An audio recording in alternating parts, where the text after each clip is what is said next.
기도합니다. 아멘. 로마의 네로 황제는 역사상 가장 포악한 왕으로 기록됩니다. 특별히 그는 기독교 역사를 피로 물들게 만들었던 자이고 그의 폭정은 그 역사상 유래를 찾아보기 힘들 정도였습니다.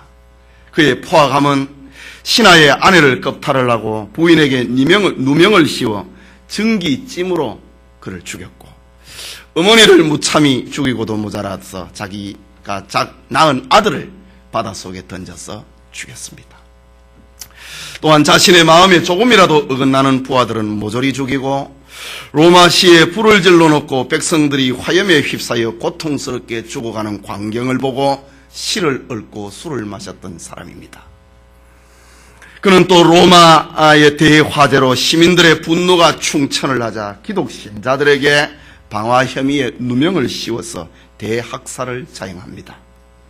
이 같은 네로의 폭정을 견디지 못한 신하들이 암살을 계획을 하는데 그만 그것이 발각이 되어서 200여 명이 그 현장에서 살해되고 맙니다.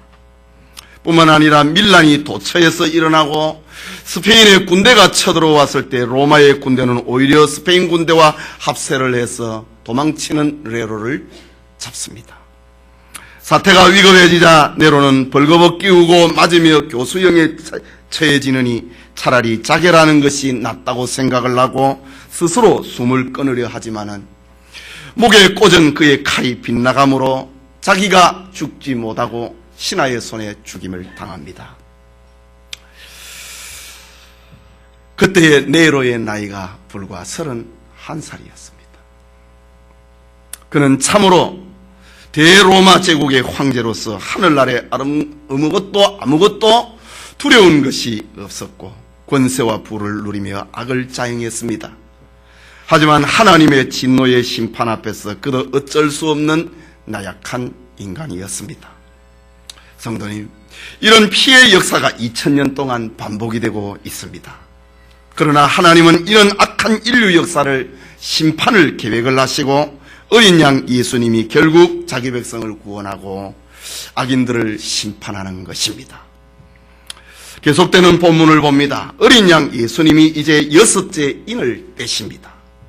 6째 인을 떼시자 5째 인을 떼실 때의 상황과는 전혀 다른 양상이 벌어집니다.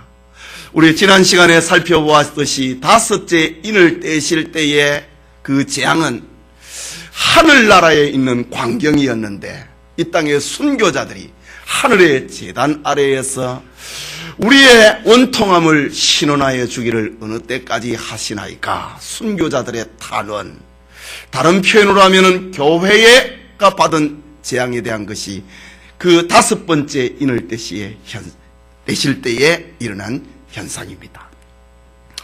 이제 6째 인을 떼시자 다시 현실 세계의 심판을 보여줍니다.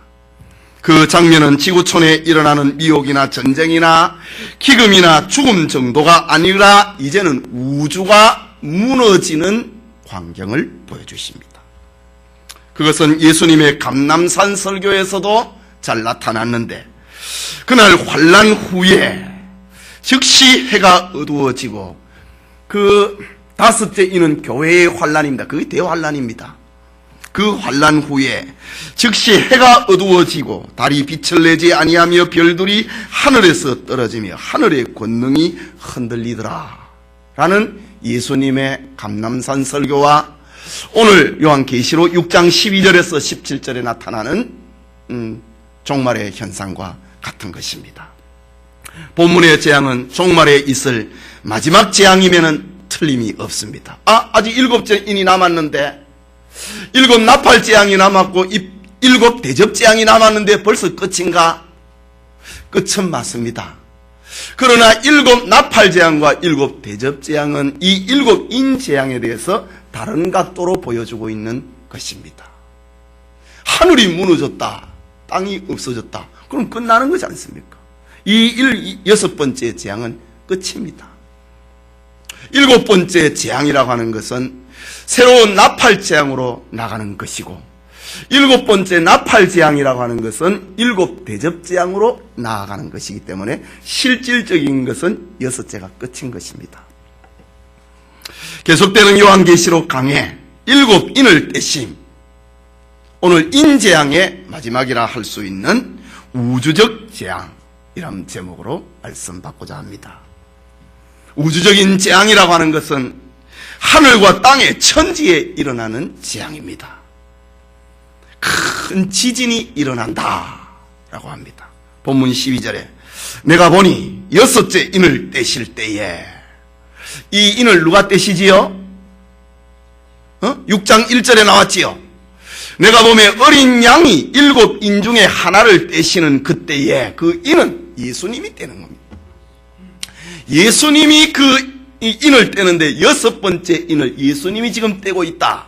이 말은 모든 재앙을 심판의 집행자가 예수님이라고 하는 것을 보여주고 있습니다. 예수님이 내가 보니 6째 인을 떼실 때에 큰 지진이 나며 라고 했습니다. 예로부터 지진이라고 하는 것은 하나님의 징벌, 징계, 심판을 경고하는 것으로 사람들에게 인식되었습니다. 사람들은 땅에서 수확을 얻고 땅을 기반으로 살아가고 있습니다. 그런데 그 땅이 갈라진다, 그 땅이 움직인다, 그 땅이 벌어져서 인간을 집어삼킨다, 이것은 인간에게 커다란 충격이 아닐 수 없는 것입니다. 지진은 사람들에게 땅은 의지할 것이 못 된다고 하는 사실을 알려주고 하늘의 소망을 가지도록 가르치는 효과적인 하나님의 경고요 수단이면은 틀림이 없습니다. 역사적으로 수많은 지진이 일어났습니다. 그러나 날이 갈수록 지진의 빈도와 지진의 강도는 더해져 갈 것입니다. 기록에 의하면 14세기에는 137건의 지진이 일어났다고 합니다. 그리고 15세기에는 174건, 16세기에는 253건, 17세기에는 378건, 18세기에는 640건이 발생을 했고 19세기에 이르게 되면은 지진이 무려 2119건이 일어나고, 지금 20세기에 들어와서는 무려 2250건이 20세기에 발생을 했고, 지금 21세기에 벌써 엄청난 지진이 얼마나 많이 일어났습니까? 역사상 대지진의 참상은 주 526년에 시리아 안디옥에서 일어난 지진인데 이때 25만 명이 죽었다고 합니다. 오늘날처럼 인구가 밀집하지 않을 때에 25만 명이 죽었다. 대단한 죽음입니다. 1264년에 소아시아의 시실리아에서 일어난 지진에서 기록상으로 6만 명이 죽었다고 합니다. 1290년에 중국 동북부에 일어난 지진이 10만 명이 죽었다. 1556년에 중국 산시성에 일어난 지진으로 인하여서 83만 명이 죽은 것으로 기록이 됩니다. 그리고 20세기에 일어난 지진 가운데 가장 피해가 컸던 것은 1976년에 중국 탕산에서 일어난 것인데 23초 동안이나 땅이 흔들렸습니다. 그때의 대지진은 히로시마를 날려버렸던 원자폭탄의 400배에 해당되는 지진의 위력이었다. 기록은 그렇게 전합니다. 지난 2008년에 중국 스촨성에서 일어난 대지진, 10만여 명이 죽임을 당하는, 그리고 500만 명 이상이 집을 잃어버리는 재앙이었습니다. 그리고 지지난해 2011년에 일어난 동일본 대지진은 아직까지 일본인들 뿐만이 아니고 전 세계가 고통을 당하고 있는 것입니다. 우리는 이렇게 지진이 얼마나 무섭다고 하는 것을 알고 있습니다. 물론 우리나라 사람들은 이 지진대가 아니기 때문에 지진의 이 무서움에 대해서 피부적으로 느끼는 것이 약합니다. 그 TV에 나오는 영상이나 이래 보면은 지진이 일어나면 걷지를 못합니다. 그 자리에 땅에 주저앉아 버리게 됩니다. 얼마나 무서우면 그 자리에 주저앉느냐 이 말입니다. 지진의 강도는 더 심해져 가고 지진의 횟수는 더 많이 일어날 것입니다. 그러나 이런 정도가 아니고 오늘 성경에 보니까 종말 시대에 엄청난 지진이 일어난다. 내가 보니 6째 인을 떼실 때에 큰 지진이 일어났다. 사도 요한이 지진이 일어나는, 큰 지진이 일어나는 것을 보았다. 이 마지막 종말 시대에 일어나는 지진입니다. 그것은 자연 현상으로 일어나는 그런 어떤 인간의 부주의로 일어나는 그런 현상 정도가 아니고 죄악의 세상을 심판하시는 하나님이 일으키는 큰 지진이다. 사도 요한이 그것을 보았다. 어린 양 예수님이 6째 인을 떼실 때에 일어나는 첫 번째 현상이 큰 지진이 일어나더라. 사람들은 충격과 공포의 도가니에 빠져버린다. 그 다음에 해와 달과 별들의 큰 변동이 일어납니다. 여러분, 하늘에 떠있는 태양, 낮을 주관하는 태양, 밤을 주관하는 달, 그리고 밤하늘에 떠있는 수많은 별들, 이 변동이 일어난다 이죠. 그러나 천개의 어떤 이상이 생기는 그런 정도가 아니고, 망원경을 통해서 무슨 천체 망원경을 통하여서 별들이 자리를 옮기는 그런 정도가 아니고, 오늘 12절 13절에 보니까 해가 총담같이 검어지고 온 달이 피같이 되며 하늘의 별들이 무화과나무가 대풍에 흔들려 선과실이 떨어지는 것 같이 땅에 떨어지는 것을 보았다. 6번째 인을 떼실 때에 일어나는 재앙, 1월 성신의 큰 변동입니다. 먼저 해가 하늘에 있는 태양이 총담같이 검어지더라. 여러분, 이 총담이라고 하는 말은요, 머리카락이 새카맣지 않습니까? 머리털로 짜있는 배를 말합니다. 그 총담이라고 합니다. 새카만 머리털로 그 짜놓은 배, 그게 총담입니다. 하늘이 새카맣게 변하더라. 하늘의 해가 검어진다고 하는 것은 해가 태양의 구실을 못한다는 말입니다. 단순한 일식 정도가 아니고 몇 시간이 지나면 태양이 다시 빛을 발하는 그런 정도가 아니고 하늘이 태양이 그 기능을 잃어버리더라. 태양에서 그렇다면 공급되는 에너지를 받아서 성장을 하는 생물들은 죽을 수밖에 없습니다. 이것은 사람들에게 엄청난 공포로 몰려오게 될 것입니다. 계속해서 온 달이 부분이 아니고 전체 달이 피와 같아지더라. 그 진홍색 같은 그 무서운 색깔. 네 번째 인을 떼실 때 청황색이라고 했잖아요. 죽음의 색깔. 피와 같은 색깔로 달이, 밤하늘의 요즘의 달빛이 얼마나 은은하고 사람들의 서정적인 마음을 불러일으킵니까? 그런데 달이 핏빛으로 변하더라. 그냥 밝은스름한 정도가 아니고 핏빛으로 변하더라. 공포입니다. 달이 핏빛으로 변하니 얼마나 무섭고 얼마나 불길한 징조입니까? 밤하늘에 어떤 달 하나가, 별 하나가 보일 때, 상스러운 징조인고 좋은 일이 일어날 것 같다. 사람들은 그 하늘의 별을 보고 연구를 하면서 상스러운 징조, 좋은 일이 일어날 것만 같다, 이렇게 하는데, 오늘 성경에 보니까 달이 별 정도가 아니고 환하게 보이는 달이, 지구와 가장 가까이에 있는 별인 달이 핏빛으로 변하더라. 공포입니다. 계속해서 하늘의 수많은 별들이 무화과나무가 대풍에 흔들려 선과실이 떨어지는 것 같이 떨어지더라. 지금 제가 공상 만화를 얘기를 하는 거 아닙니다. 성경에 예수님의 말씀을 지금 하고 있습니다. 여기 선과실이다 라고 합니다.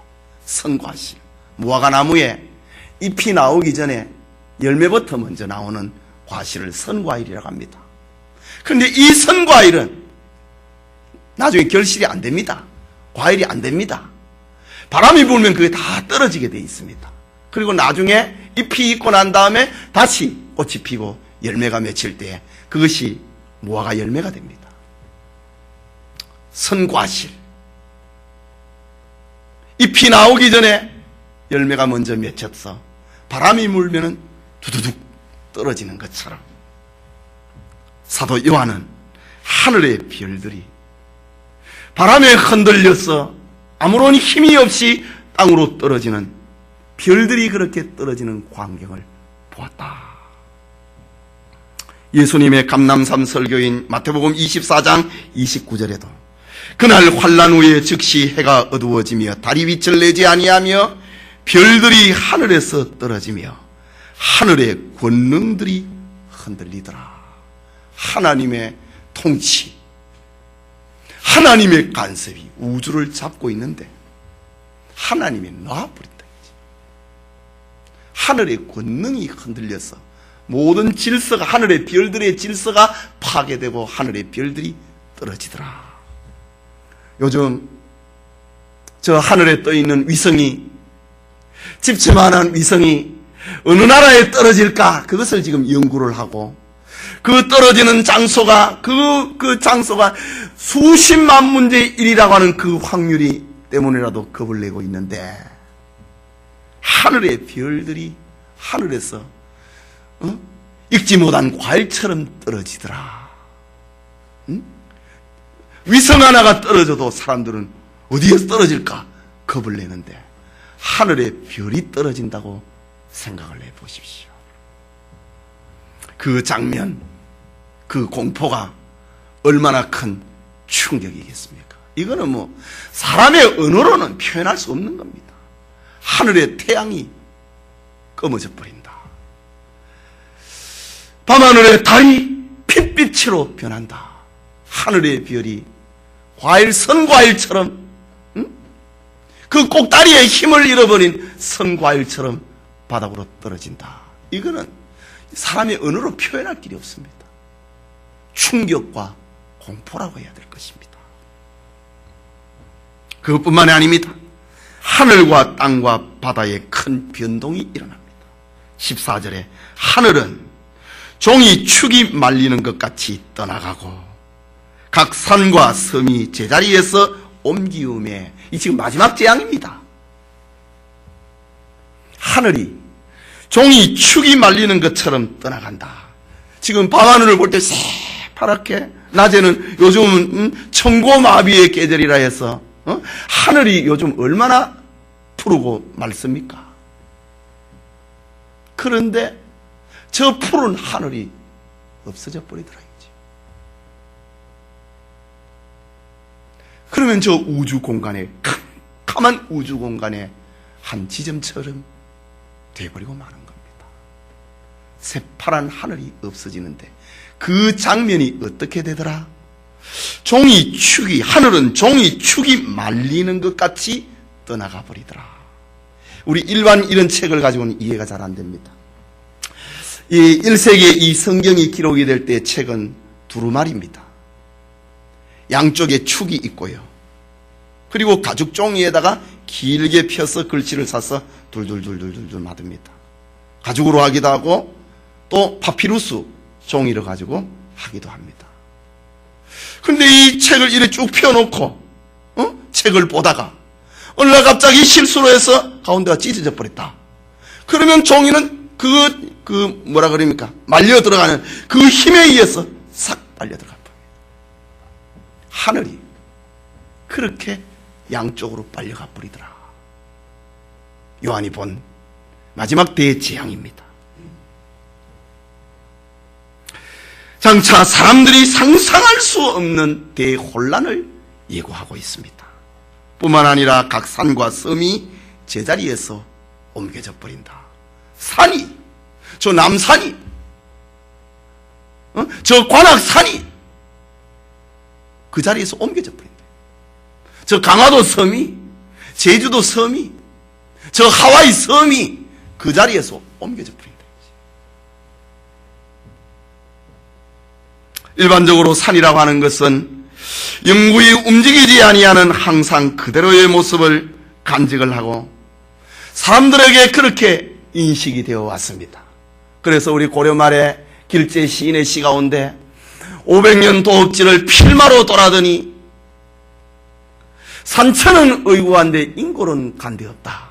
어제부 태평연월이 꿈이런가 하노라.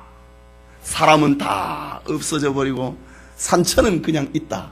이렇게 표현을 했는데 오늘 성경에 보니까 변하지 않는 산, 늘 있을 것만 같았던 산과 섬들이 그 자리에서 없어져 버렸더라. 얼마나 무섭겠습니까? 앞에 산이 있었는데 없어져 버렸다. 아이고, 농사 지으면 좋겠네. 지금 그런 게 어떤 낭만에 젖어 있을 때가 아닙니다. 공포입니다. 섬이 없어져 버렸다. 그럼 섬에 사는 사람은 어떻게 돼요? 다 죽은 거지. 네?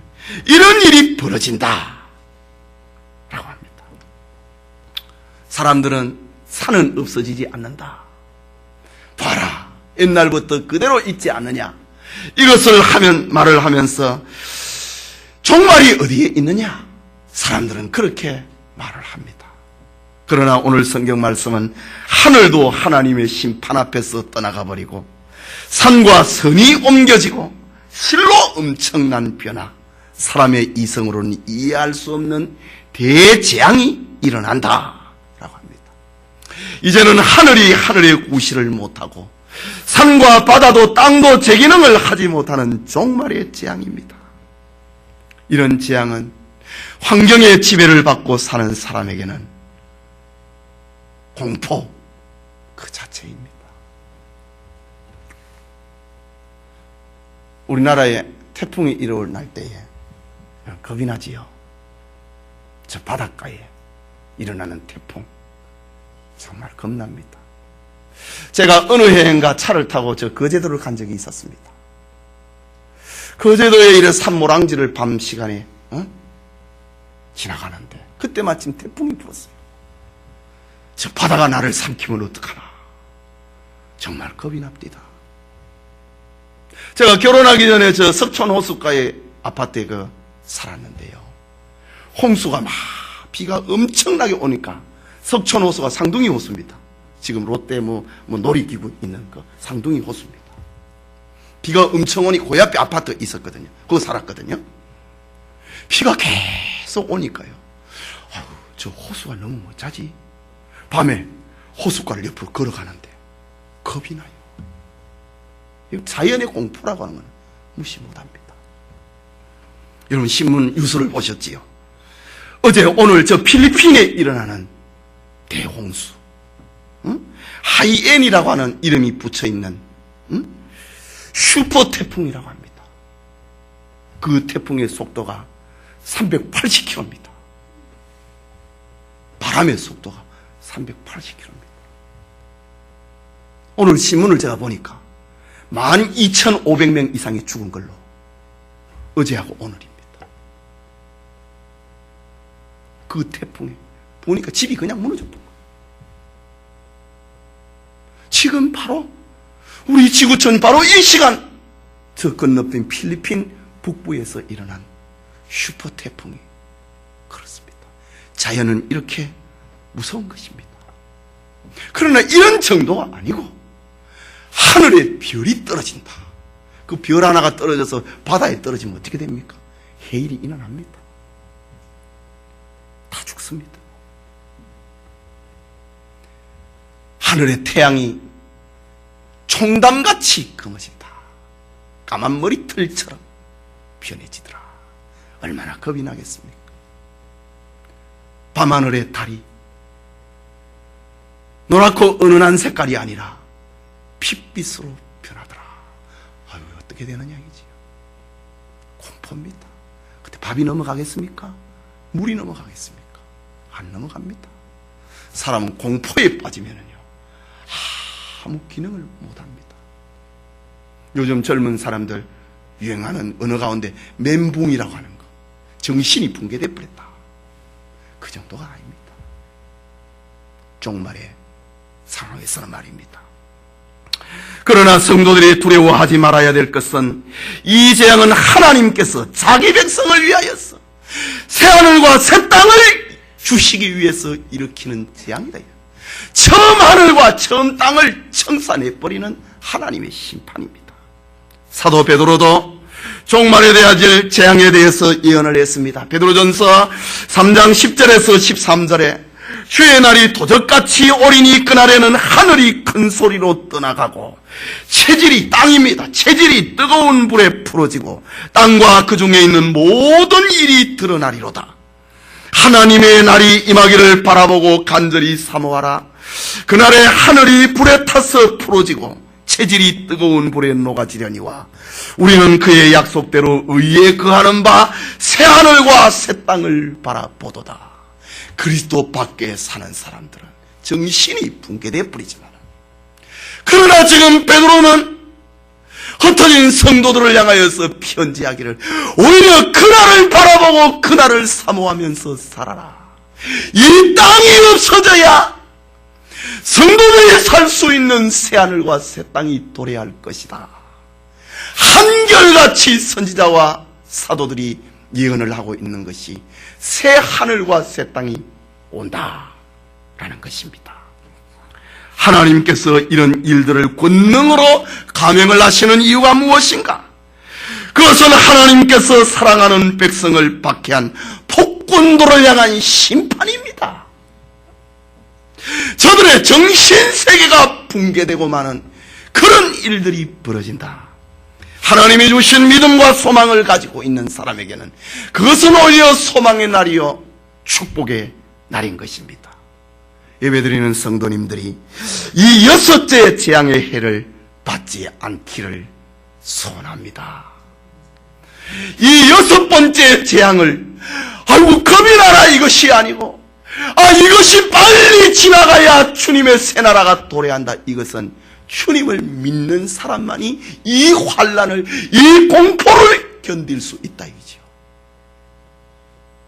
교회를 박해하고 신자들을 핍박하였던 이들은 공포와 충격의 동가리로 몰아가게 될 것이지만은, 그러나 하나님의 자녀들에게는 그것은 오히려 소망의 날이 될 것입니다. 이런 일들이 일어나는 결과가 어떻게 됩니까? 이런 일이 일어날 때에 사람들에게 있어지는 공황 상태에 빠지는 사람들의 모습을 성경은 기록을 합니다. 그것은 바로 인간계의 종말입니다.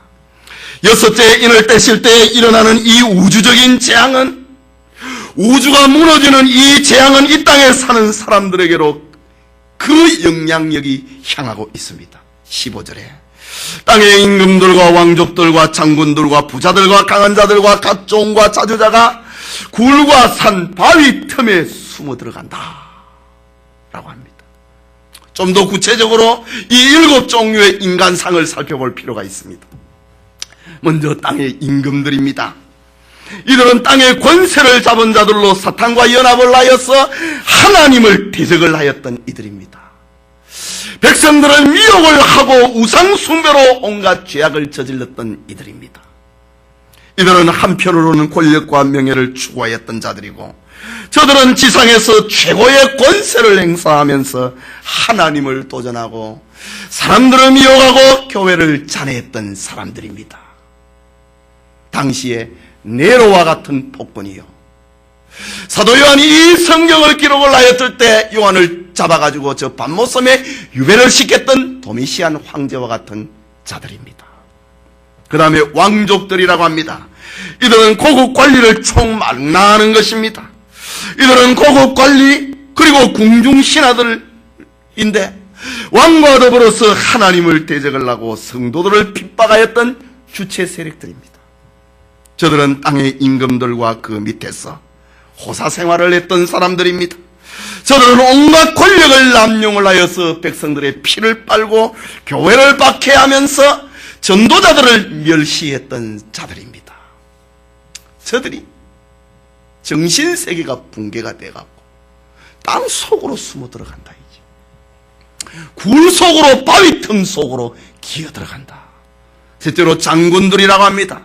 장군들은 예수님을 잡고 십자가에 처형을 하고 바울을 결박하고 옥에 가둔 자들을 연상을 시킵니다. 저들은 제자들과 수많은 신자들을 체포하고 형벌을 가하였던 사람들입니다. 말하자면 권력의 시녀들입니다. 저들은 금을 사용을 하여서 세상의 역사를 피로 얼룩지게 만들었던 역사의 폭군들이요, 역사의 난동자요 무법자들입니다. 넷째는 부자들이라고 합니다. 이 사람들은 돈을 숭상하였던 자들입니다. 저들은 자신이 가진 재물로 자기 배만 채우던 사람이요, 이웃을 돌아보지 아니하고 하나님을 멸시하면서 자칭 황금의 왕이 되었던 사람들입니다. 저들은 날마다 고운 베옷을 입고 화로에 연락하던 육체주의자들입니다. 배로 하나님을 삼고 부끄러운 육체의 즐거움을 삶의 낙으로 누렸던 사람, 하늘이 무너지고 땅과 섬이 산이 그 자리에서 옮길 때에 내 재산 어디 갔느냐? 공포에 빠져버린다. 강한 자들이라고 합니다. 이들은 육체적으로 강한 힘을 소유하고 있는 사람들입니다. 자신의 힘을 의지하였던 자들입니다. 개인기가 탁월하여서 땅에서 그 위력을 과시하였던 사람, 성경에 나타난 네피림과 같은 거인들을 말합니다. 땅에서 강포를 일삼았던 자들입니다. 여섯째는 각 종들이라고 합니다. 종들이 왜 심판의 대상이 되느냐? 이들은 노예와 농노들이었는데 저들은 권력주의자나 부자의 하수인으로 살았습니다. 저들은 맹목적인 삶을 살았던 자들입니다. 예수님을 주님으로 모시지 않고 잘못된 주인을 섬겼던 자들입니다. 저들은 이 세상에서도 불행한 삶을 살았고 내세에서도 불행한 삶을 살게 될 이들입니다. 저들은 지배계급이나 경제적인 부를 누리는 자가 아니라 할지라도 하나님을 대적을 하고 마귀를 추종을 하고 악한 자의 심부름을 하는데 손발이 되었던 자들입니다. 그 다음에 자주자라고 합니다. 이 자주자라고 하는 말은 개인주의자들이란 말입니다. 이기주의자들이라는 말입니다.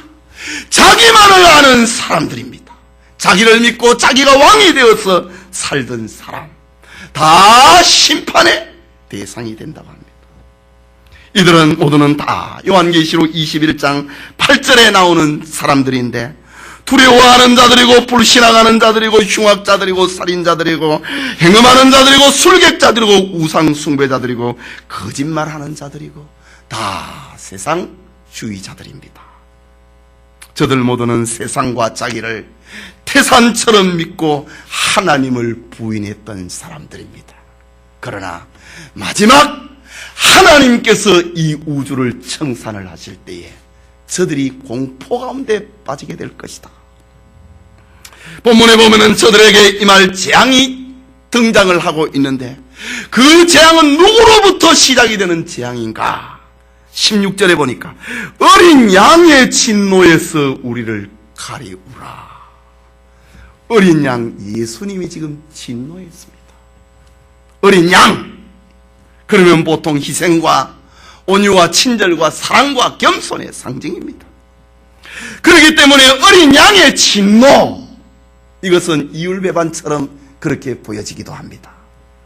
이사야 53장 7절에 그가 곤욕을 당하여 괴로울 때에도 그 입을 열지 아니하였으며 마치 도수장으로 끌려가는 어린 양과 털 깎는 자 앞에 잠잠한 양같이 그 입을 열지 아니하였다. 어린 양은 가만히 있는 것이 성질이고 자기의 성격을 다 죽이고 겸손하고 온유한 것이 어린 양의 성질입니다. 요한복음 1장 29절에 보라, 세상 죄를 짊어지고 가는 하나님의 어린 양이라. 어린 양은 짊어지고면 그대로 가는 거예요.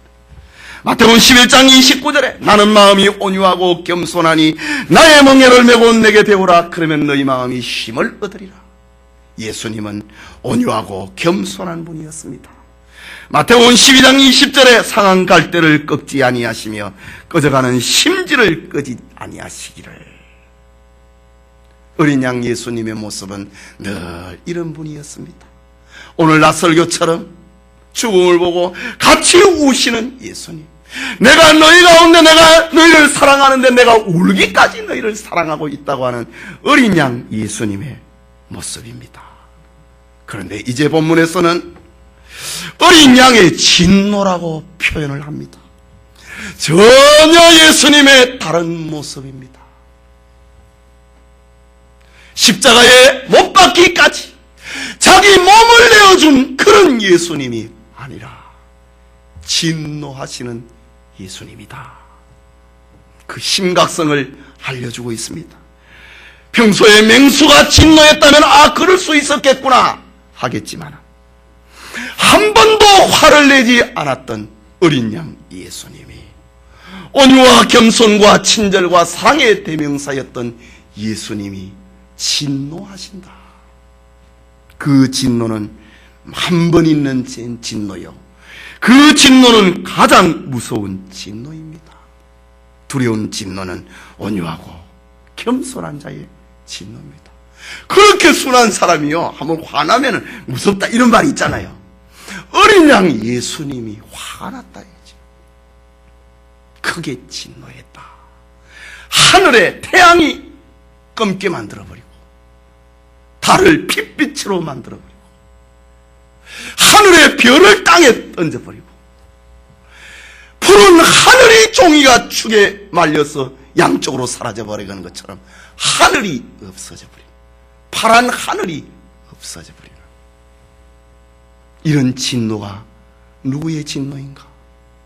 어린 양 예수님의 진노다. 예수님이 진노하실 때에는 땅도 바다도 하늘도 그 자리에 있지 못하다고 하는 것입니다.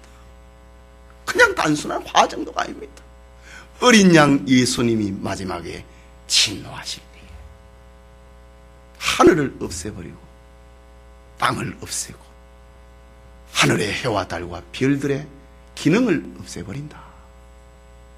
어린 양 예수님의 마지막 진노는 바로 이것입니다. 어린 양의 진노의 오늘 성경에는 큰 날이라, 아까 큰 지진이라 라고 했는데 어린 양 예수님의 큰 진노의 큰 날이다 라고 표현합니다. 이것이야말로 큰일입니다. 야단입니다. 놀랄 일입니다. 한 번도 노하지 아니했던 어린 양이 노했으니 얼마나 큰 일이 일어났습니까? 진노할 수 없는 어린 양 예수님이 진노하셨으니 얼마나 두려운 진노이겠습니까? 사도 요한이 어린 양 예수님이 진노하는 걸 처음 보았다. 그렇게 사랑스럽고 죄 없는 자가 먼저 돌로 치라고 약자들의 편이 되어주고 가난한 자들의 친구가 되어주고 죄인의 친구가 되어주고 병든 자를 위로하셨던 예수님이 진노하셨다. 이것은 막을 수 없는 진노입니다. 피할 수도 없고 연기할 수도 없는 큰 진노라고 했습니다. 사도 요한은 이것을 보았다. 바로 이 세상은 어린 양 예수님의 큰 진노로 끝이 난다, 그 말입니다. 그 진노에 일어나는 양상이 어떻게 되는가? 15절과 17절, 15절 마지막에 굴과 산 바위 틈에 숨어 산과 바위에게 이르되 우리 위에 떨어져 보좌에 앉으신 이의 나태서와 어린 양의 진노에서 우리를 가리우라. 그들의 진노의 큰 날이 이르렀으니 누가 능히 서리요 하더라. 세상에 살던 악인들, 그 앞에 나왔던 7종류의 사람들입니다. 왕으로부터 시작해서 종과 자주자들까지 저들이 굴과 산 바위 틈으로 숨게 됩니다. 하늘이 떠나가 버리고 공황 상태에 빠지게 되자 굴과 산 바위 틈에 숨습니다. 아마 굴은 초만원이 되어버릴 거고 바위 틈도 만원이 되어버릴 겁니다. 참으로 우습기 짝이 없는 인간들의 도피 행각이 벌어집니다. 마치 에덴에서 아담이 범죄하고 난 다음에 하나님의 낯을 피하여서 동산 사이에 나무 사이에 숨었던 아담처럼 아무런 부질없는 도피인가? 죄의 충동은 숨는 것입니다. 저들의 도피는 불행스러웠습니다. 그럼에도 끝까지 저들은 하나님께로 피하지 않는 모습을 보십시오. 저들은 끝까지 세상의 것들을 붙잡고 넘어집니다. 바위야 구라, 나를 좀 숨겨달라. 저들은 하나님의 진노를 피하기 위하여서 굴과 산, 바위 틈으로 숨습니다. 하지만 주님의 심판하시는 날 모든 인간은 벌거벗은 몸으로 주님 앞에 서게 되고 말 것입니다. 이때에 우리 주님은 오직 성도들만의 피난처가 될 것입니다. 또 저들의 모습, 산과 바위에게 기도합니다. 지금도 산과 바위에 기도하는 사람들이 그날에도 그래 한다 이 말이죠. 16절에 산과 바위에게 이르되 우리 위에 떨어져 보좌에 앉으신 이에 낮춰서와 어린 양의 진노에서 우리를 가리우라. 저들은 하나님이 아닌 피조물들에게 도움을 요청하고 있습니다. 끝까지 하나님과 어린 양 예수님 얼굴 보기를 싫어하는 자들입니다. 차라리 산과 바위에 깔려 죽으면 죽었지 하나님과 어린 양의 얼굴 앞에 서기는 싫다고 하는 자들입니다. 죄인들은 죽음보다도 하나님 앞에서 자신의 죄가 드러나는 것이 더 무서워하는 자들입니다. 저들은 주님을 십자가에 못 박았던 자들이고, 저들은 교회를 핍박했던 자들이고, 저들은 전도자들을 박해했던 자들이기 때문에 저들의 죽음은 죽었지 죽는 것보다도 자신들의 죄가 드러나는 것이 더 무서워하고 있는 저들의 장면입니다. 죄인들은 굴이나 산 바위 틈에 숨어서 죽음을 호소하고 있습니다. 저들의 소원은 죽는 것입니다. 이 마지막 날에 이 세상 악인들의 소원은 죽고 싶다라고 하는 것이 될 거라.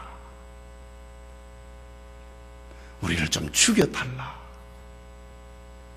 그것이 이 세상 악인들의 마지막 코너입니다. 그리고 마지막에 공포의 비명을 저지릅니다. 17절에 그들의 진노의 큰 날이 이르렀으니 누가 능히 서리요 하더라. 정말 옳은 말입니다. 악인들은 심판받는 끝날이 그 어디에나 발붙일 곳이 없습니다. 어쩔 수 없는 막다른 골목에서 다급해진 저들의 입에서 터져나온 탄식이요 비명입니다. 누가 능히 설 수 있겠는가? 저들은 그처럼 미워하고 그처럼 싫어하고 그처럼 반대했던 예수 그리스도의 얼굴 보기가 그렇게 괴롭고 그렇게 두려워서 그렇게 떨면서 터뜨리는 비명이 저들의 마지막 비명이 될 것이다. 모든 기회를 다 놓쳐버린 악인들의 마지막 절망의 비명.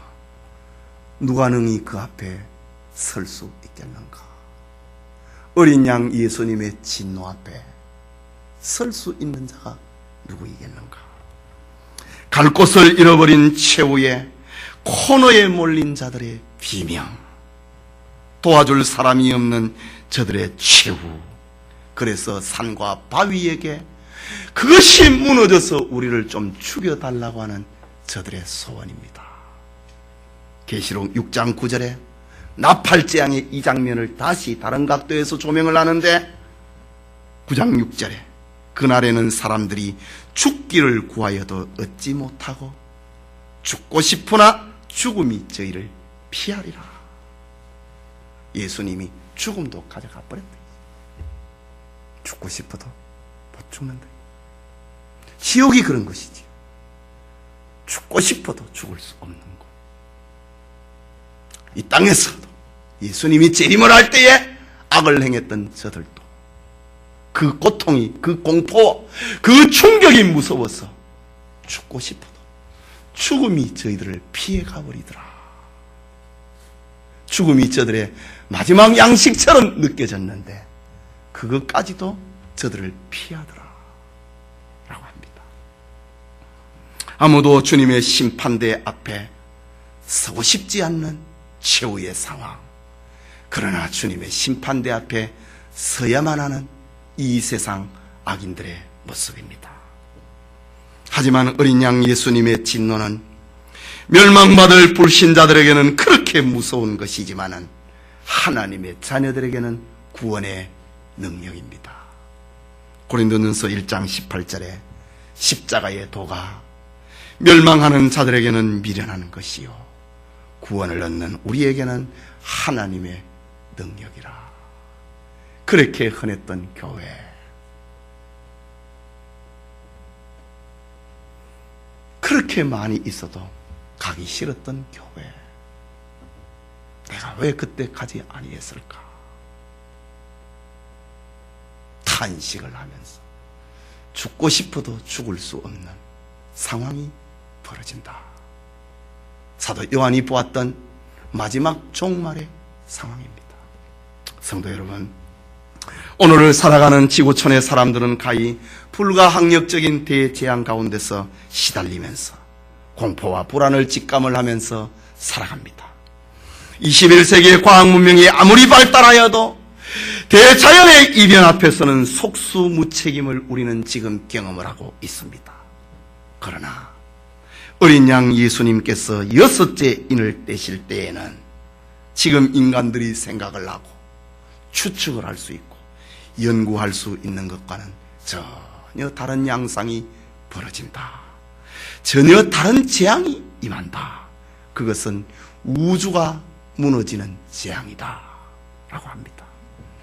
예수님께서 대답하여 가라사대 너희가 저녁에 하늘이 붉으면 날이 좋겠다 하고 아침에 하늘이 붉고 흐르면 오늘은 날이 굳겠다 하나니 너희가 천기는 분별할 줄 알면서 시대의 표적은 분별할 줄 모르느냐.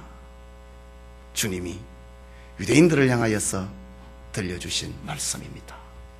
노아가 홍수 심판의 벽보를 보고 방주를 예비했습니다. 아브라함은 소돔과 고모라에 내린 불심판의 벽보를 보고 조카 롯을 건져내었습니다. 요셉은 애굽의 7년대 흉년의 벽보를 보고 세계와 그 가족을 구원해냈습니다. 다니엘은 바벨론의 종말과 메데파사를 통한 선민 해방의 벽보를 보았습니다. 바울은 이방인의 사도가 되어서 선교해야 된다. 그 벽보를 읽어내었습니다. 오늘 우리는 이 모든 날 마지막에 아들로 말씀하신 십자가의 벽보를 읽고 해석을 하고 믿고 증거하는 자들이 되어야 됩니다.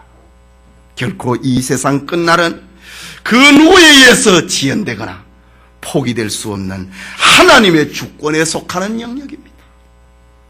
그 역사를 어린 양 예수님이 하나씩 하나씩 펼쳐가십니다.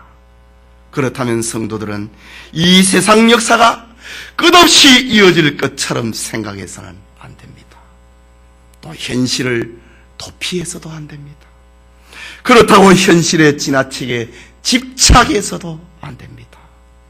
세상 끝날의 징조에 대한 소문이 들릴 때에 우리는 예수님께서 말씀하신 이 종말의 예언이 성취되어 가는구나, 그것을 깨닫고 주님의 재림을 예비하는 삶을 살아야 됩니다.